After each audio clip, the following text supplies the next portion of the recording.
भक्ति योग में भगवान का सगुण स्वरूप और भक्ति का प्रसंग है। सत्संग का 148वां दिन। इसमें बताया है कि भक्ति की मुख्यता बताइए। परमात्म प्राप्ति के सभी साधनों में भक्ति मुख्य मैन है। ज्ञान मार्गी ऐसा कहते हैं कि किसी भी मार्ग से चलो, आखिर में ज्ञान में ही आना पड़ेगा, परंतु यह बात ठीक जचती नहीं। वास्तव में भक्ति ही अंत में है।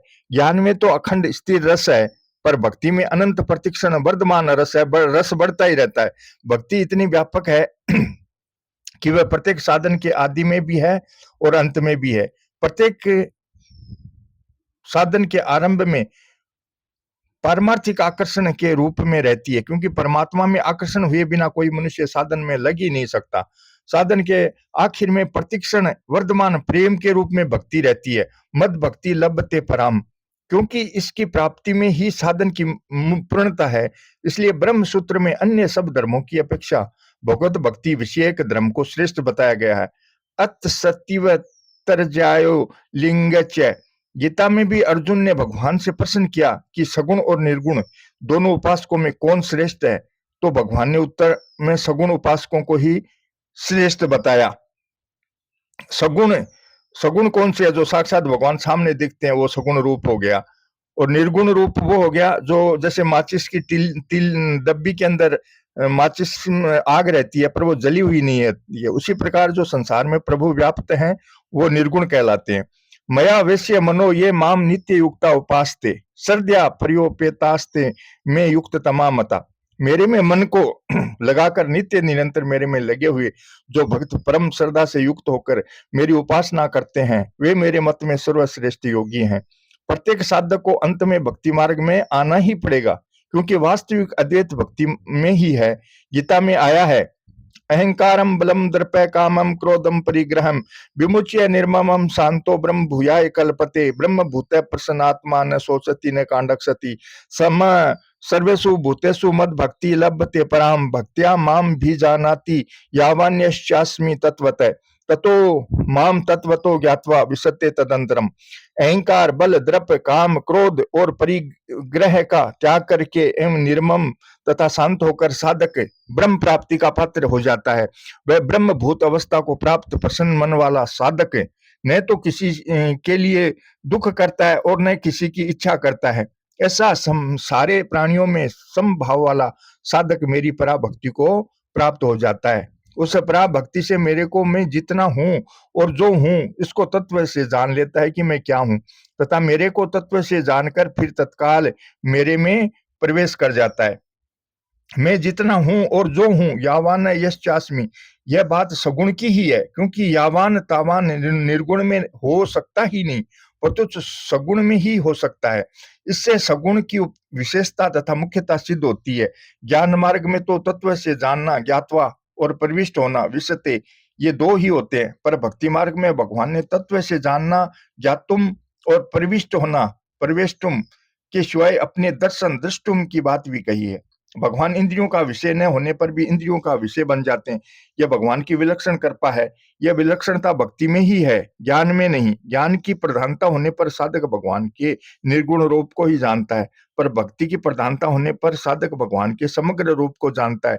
जैसे बछड़ा गाय के एक स्तन का पान करता है तो गाय के चारों स्तनों से दूध टपकने लगता है, ऐसे ही भक्त का भगवान की तरफ आकर्षण होता है तो भगवान कृपा करके अपने समग्र रूप को प्रकट कर देते हैं।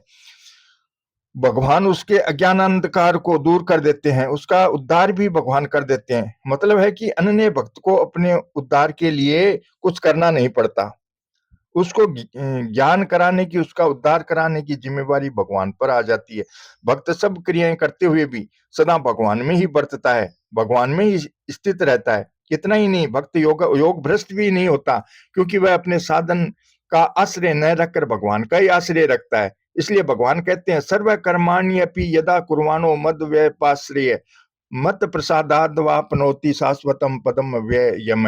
मेरा आश्रय लेने वाला भक्त सदा सब कर्म करता हुआ भी मेरी कृपा से शाश्वत अविनाशी पद को प्राप्त हो जाता है। मचित सर्व दुर्गाणी मत प्रसादा तरिष्यसि, मेरे में चित वाला होकर तू मेरी कृपा से सारे विघ्नों को तर जाएगा। मतलब है कि भगवान भक्त पर विशेष कृपा करके उसके साधन की संपूर्ण विघ्न बाधाओं को भी दूर कर देते हैं और अपनी प्राप्ति भी करा देते हैं। इसलिए ब्रह्म सूत्र में आया विशेषानुग्रहस्य, भगवान की भक्ति का अनुष्ठान करने से भगवान का विशेष अनुग्रह होता है। जहां भक्ति होती है वहां ज्ञान और वैराग्य अपने आप आ जाते हैं। अतः भक्त को ज्ञान और वैराग्य की प्राप्ति के लिए मेहनत नहीं करना पड़ता। श्रीमद् भागवत माध्यम में ज्ञान और वैराग्य को भक्ति के बेटे बताया है। अहम भक्ति रीति ख्याता इमो में तनियो मतो, ज्ञान वैराग्य ना मानो काल योगे न जर्जरो। जहां माँ जाएगी वहां बेटे भी जाएंगी। इसलिए बोध सार में आया है, यदन यत साधनम नास्ति भक्ति रस्ति महेश्वरे, तदा क्रमेण सिद्धंति विरक्ति ज्ञान मुक्ते। यदि अपने में परमेश्वर की भक्ति विद्यमान है तो फिर अन्य साधन न होने पर भी क्रमश वैराग्य, ज्ञान तथा मोक्ष तीनों की सिद्धि हो जाती है। जब शुद्ध भक्ति का वर्णन होता है तब वह निर्गुण गुणों से अतीत होता है, जैसे मत सेवायाम तू निर्गुणा आदि। परंतु ज्ञान मार्ग पर चलने वाले, ज्ञान के संस्कार वाले जब भक्ति का वर्णन करते हैं तब उसमें सत्व गुण की प्रधानता रहती है।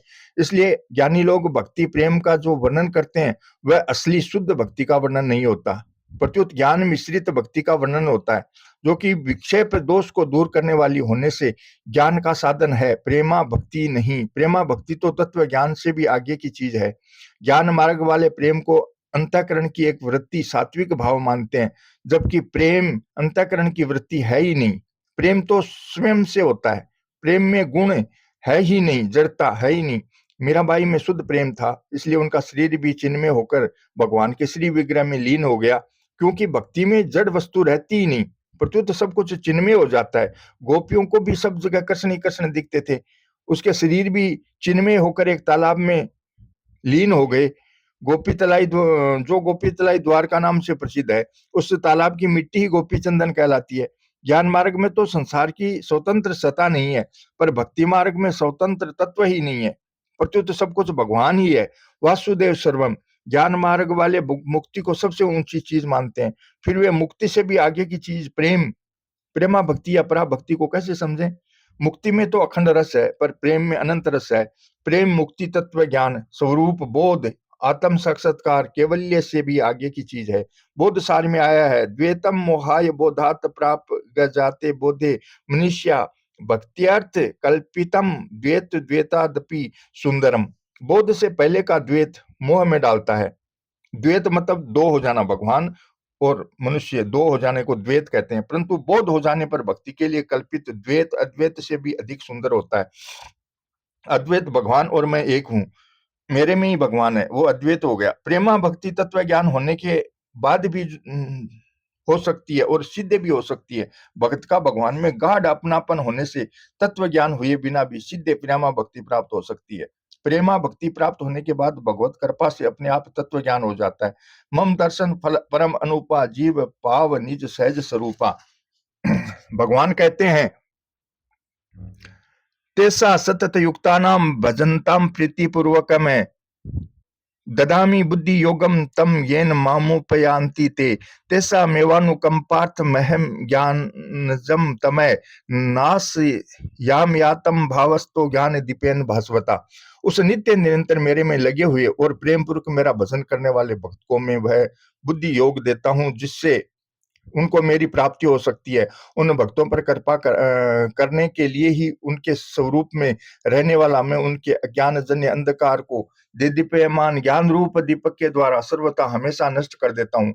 गुरुजनों से मिलने वाले ज्ञान की अपेक्षा जगत गुरु भगवान से मिलने वाला ज्ञान अत्यंत विलक्षण होता है। ज्ञानी में तो अखंड आनंद रहता है, पर प्रेम भक्त में प्रतिक्षण वर्तमान आनंद रहता है।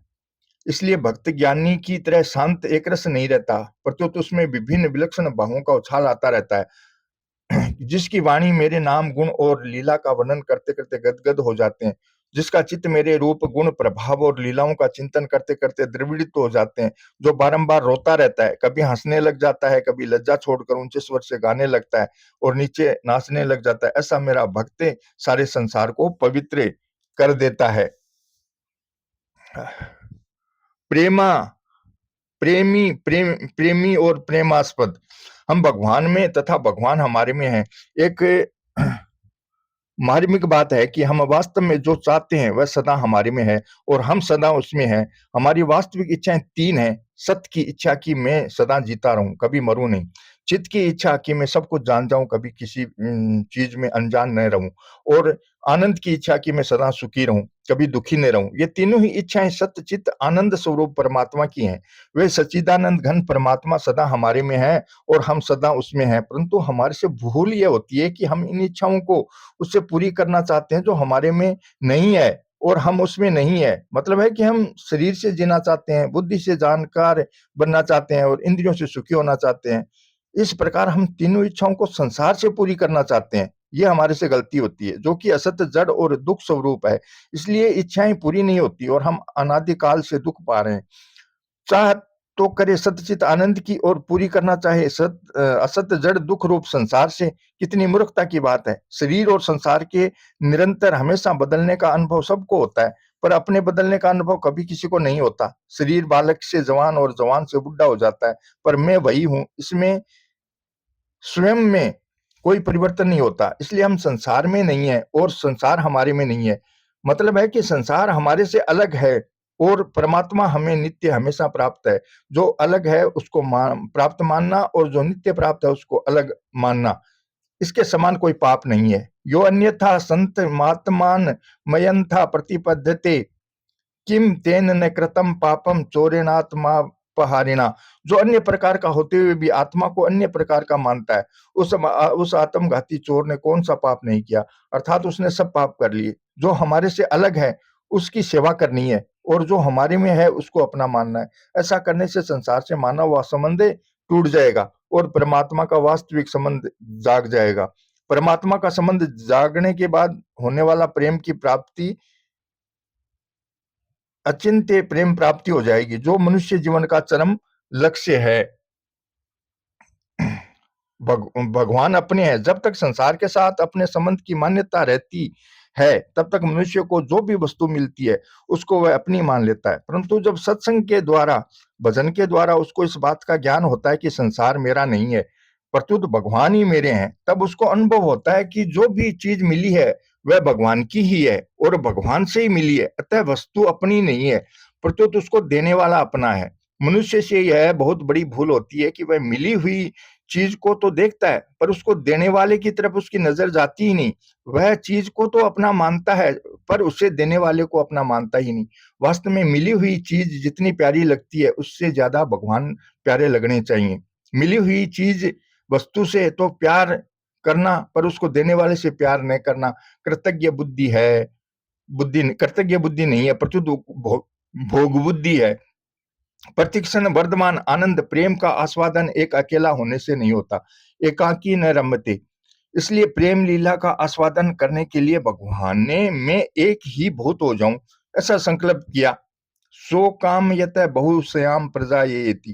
भगवान के इस संकल्प से असंख्य जीवों की सृष्टि हुई, संसार पैदा हुआ। भगवान ने श्री जी राधा जी को भी अपने में से प्रकट किया, जीवों को भी अपने में से प्रकट किया। राधा कोई और नहीं है, उन्हीं की आदिनी शक्ति प्रकट की हुई है। लीला की सामग्री संसार को भी अपने में से ही प्रकट किया। प्रेम लीला तभी होती है जब प्रेमी और प्रेमास्पद दोनों बराबर हों, कोई भी छोटा बड़ा न हो। अतः भगवान ने जीवों को अपने समान अर्थात पूर्ण स्वतंत्र बनाया। इस प्रेम लीला में श्री जी का तो केवल भगवान में ही आकर्षण रहा, उनसे भूल नहीं हुई, पर बाकी जीवों ने मिली हुई स्वतंत्रता का दुरुपयोग करके लीला की वस्तुओं संसार को अपना मान लिया और भगवान को भूल गए और वे उनकी तरफ खींच गए। वे भगवान से प्रेम न करके उसकी दी हुई चीजों से सुख भोगने लगे। वे खुद उन वस्तुओं के मालिक बन गए और अपने मालिक को भूल गए। उन्होंने वस्तुओं को अपना मान लिया और जिसने उनको दिया था उससे अलग हो गए। इस प्रकार मिली हुई स्वाधीनता का दुरुपयोग करके जीव पराधीन हो गया तथा जन्म मरण बंधन में पड़ गया, दुख भोग में पड़ गया। भगवान जीव पर कृपा करके उसको विवेक बुद्धि देते हैं। जब मनुष्य उस विवेक को महत्व देता है, तब भगवान उसको बोध देते हैं, ज्ञान देते हैं। उस बोध ज्ञान को पाकर मनुष्य पूर्णता का अनुभव करता है और मैं धन्य हूं कहकर खुश हो उठता है। परंतु यह भी उसकी भूल ही है। वास्तव में पूर्णता अपनी नहीं है, प्रत्युत पूर्णता को देने वाला अपना है। इसलिए हमें पूर्णता नहीं चाहिए, प्रत्युत पूर्णता को देने वाला चाहिए। भगवान बोध इसलिए देते हैं कि यह मुक्त होकर, स्वाधीन होकर मेरे से प्रेम का आदान प्रदान करे।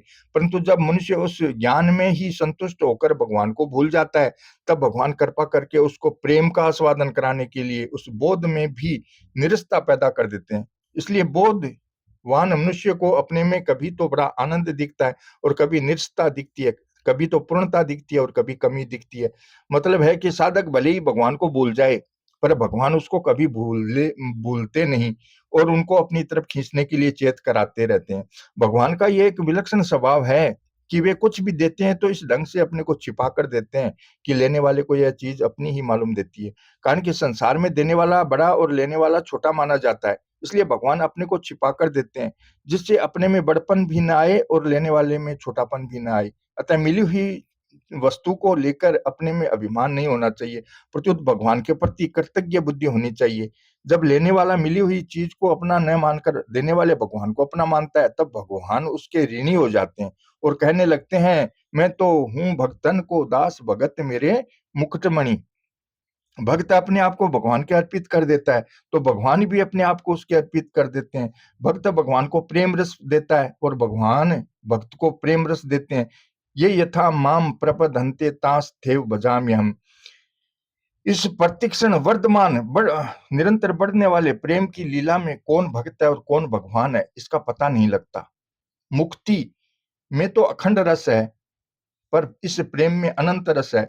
इस अनंत रस की प्राप्ति में ही मानव जीवन की पूर्णता है। श्री कृष्ण गोविंद हरे मुरारी, हे नाथ नारायण वासुदेवा।